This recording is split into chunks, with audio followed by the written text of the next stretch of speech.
గురువుగారు, గ్రహ దృష్టి మన పైన పడుతుంది అంటారు కదా! ఇది నిజమే అంటారా? గ్రహాలు అనగా 9. హ్మ్. ఛాయాగ్రహాలు 2. మనం హ్మ్. పరిగణన తీసుకునేది ఏంటంటే గనక శాస్త్ర ప్రకారంగా 9 గ్రహాలు. ఓకే. దాంట్లో సూర్యగ్రహం, చంద్రగ్రహణం. హ్మ్. సూర్యగ్రహణ కిరణాలు మీ మీద పడుతున్నాయా? హ్మ్. పడుతున్నాయా? సూర్యగ్రహం కిరణాలు మీ మీద పడుతున్నాయా? చంద్రుడిని మీరు చూస్తున్నారా? చూస్తున్నాం. సూర్యగ్రహం కిరణాలు మీ మీద పట్టలేదా? మీరు సూర్యుడిని చూడట్లేదా? ఎండ పడుతుందా మీ చూస్తున్నాం. మీద? పడుతుంది. ఆ! హ్మ్. అప్పుడు గ్రహాలకు సంబంధించినటువంటి అశుభ దృష్టి, శుభ దృష్టిలు మీ మీద పడ్డట్టే. 9 ఓకే. గ్రహాల ఛాయలు మీ మీద పడ్డట్టే. కాకపోతే కొన్ని గ్రహాలు మనకు కనపడవు అంతే. హ్మ్. గ్రహాల చర్య అనేది మానవుని జీవితంలో సహజ గుణం. హ్మ్. సచక్రాలు, హ్మ్. నవగ్రహాలు ఇవన్నీ కూడా మానవ జీవితాన్ని అతలాకుతలం చేస్తాయి, కుడియడం చేస్తాయి, నిలబెడతాయి, పడియేస్తాయి. గ్రహాల యొక్క స్థితిగతులు అంటారు. ఏ ఓకే. స్థానంలో మన గోచార ప్రకారంగా ఏ స్థానంలో ఏ గ్రహం ఉంది, హ్మ్.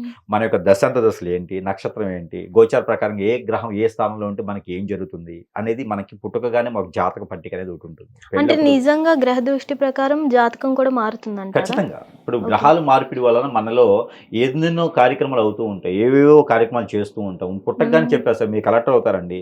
ఓకే. ట్రై చేస్తే మీరు సీఎం అవుతారండి. ట్రై హ్మ్. చేస్తే మీరు యాక్టర్ అవుతారండి. అంటే హ్మ్. ఆ గ్రహ ఛాయలు ఏదైతే ఎక్కువ సూచిస్తూ ఉందో దానికి తగ్గటువంటి పరిహారం ప్రెడిక్షన్ ఉంటుంటుంది. ఓకే. గ్రహాలనేది మానవ జీవితంలో సహజం. హ్మ్. అవన్నీ వాటి యొక్క పరిగణం తీసుకోవాలి.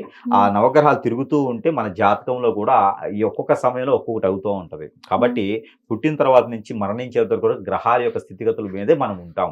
ఓకే. ఇప్పుడు భూమి మీద మనం ఉంటామంటే గ్రహం మీదే మనం ఉంటున్నాం. హ్మ్. సూర్యచంద్రులు మనం చూస్తున్నామంటే గ్రహాల వరకు మనం చూస్తూ ఉన్నాము. కొన్ని గ్రహాలు మనకు కనపడవు అంతే. హ్మ్. అవన్నీ కూడా మనకి రాశి మారుతూ ఉన్నప్పుడు, హ్మ్. దశాంతదశలు మారుతూ ఉన్నప్పుడు, అవి మనం పరిగణనలో తీసుకుంటూ ఉంటాం కాబట్టి, మానవ జీవితంలో గ్రహాల యొక్క స్థితిగతులు చాలా ముఖ్యమైనటువంటి విషయం అది. ఓకే. కాబట్టే దాంట్లో ఒక్కొక్క రాశిలో ఒక గ్రహం తిరుగుతున్నప్పుడు ఏంటంటే, కొంతమంది ఒక్కొక్క రకమైన ప్రెడిక్షన్ చెప్తూ ఉంటారు. హ్మ్. గ్రహాల లోపం ఉన్నట్టయితే కనుక వాటిని పాజిటివిటీ చేయాలి. ఒక్కొక్క గ్రహానికి 360 డిగ్రీల పవర్ ఉంటుంది. అవి గ్రహాలు ఓకే. మారుతూ ఉన్నప్పుడు 9, 12 రాసుల్లో మారుతూ ఉన్నప్పుడు తగ్గుతూ, ఎక్కుతూ ఉంటుంది. అప్పుడు మనం అనుకున్నటువంటి పనులు ముందుకు వెళ్ళాలంటే ఏదైనా గ్రహం తక్కువ ఉందంటే దానికి తగినటువంటి స్టోన్స్ పెట్టుకోవడం, హ్మ్. ఏదైనా హోమం, యాగ హోమం, జప తపాలు చేయించుకోవడం, ఏదైనా హ్మ్. దానం ఇవ్వటం, హ్మ్. ఇలాంటివి చేయమని చెప్తూ ఉంటారు. ఏదైనా పూజలు చేయించుకోవడం, హోమం చేయించుకోవడం, వ్రతాలు హ్మ్. ఇలాంటివి చేసినప్పుడు ఏందంటే ఆ గ్రహాల యొక్క స్థితిగతులు తగ్గినప్పటికి కూడా పవర్స్ అనేది మన మీద ఎక్కువ చూపించేదానికి ఆస్కారం ఎక్కువ ఉంటుంది. ఓకే. కాబట్టి ఒక్కొక్కరు ఒక్కొక్క సిద్ధాంత ప్రకారంగా, ఒక్కొక్కరు ఒక్కొక్క రకంగా వారి యొక్క ప్రెడిక్షన్ ప్రకారంగా ఏది ఏమైనప్పటికీ గ్రహాలని కొంచెం బెటర్‌గా చూసుకోవాలి. గ్రహాలు బావుంటేనే మానవ జీవితం బావుంటుంది.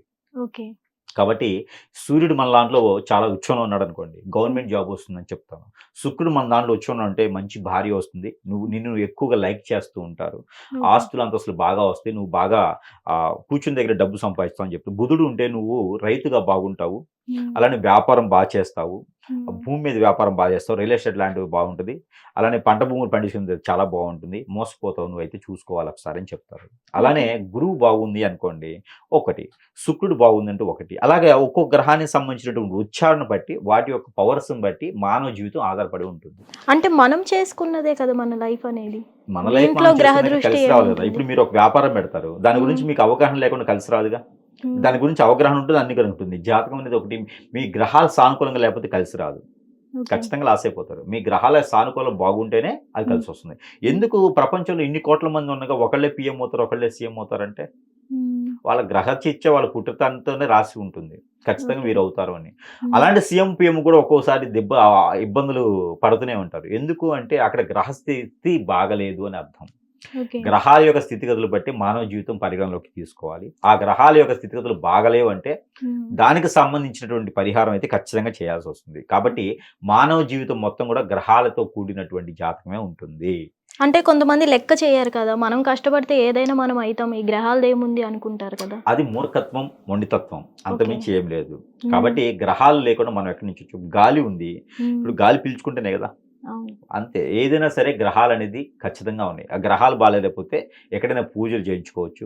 యాగాలు చేయించుకోవచ్చు. ఒకవేళ లేవు అంటే అది మూఢనమ్మకం అంటే వారిని మనం ఇంకేం చేయలేం. వారితో మనం మాట్లాడే అవసరం లేదిక. ఓకే. ఖచ్చితంగా గ్రహాలు లేకుండా ఉండరు. పుట్టిన డేట్ ఆఫ్ బర్త్ ఉంటే దాన్ని బట్టి గ్రహాలుంటాయి. నామనక్షత్ర ప్రకారం గ్రహాలుంటాయి. హ్మ్. వారి గోచార ప్రకారంగా గ్రహాలు ఏ మూలకున్నాయి, ఎక్కడున్నాయని చూసుకోవాలి. దాని ప్రకారంగానే వాళ్ళు పరిగణలోకి తీసుకుంటే ఖచ్చితంగా ప్రతి ఒక్కరు అన్ని నమ్మాలి కాకపోయినా హ్మ్. ఏదో ఒక అంబానీ అయితే అవుతారు. మా ఇంటి పక్కన ఉన్న అంబానీ అనే అవుతారు. ఓకే. ఖచ్చితంగా ఏదోటైతే అవుతారు. హ్మ్. అది.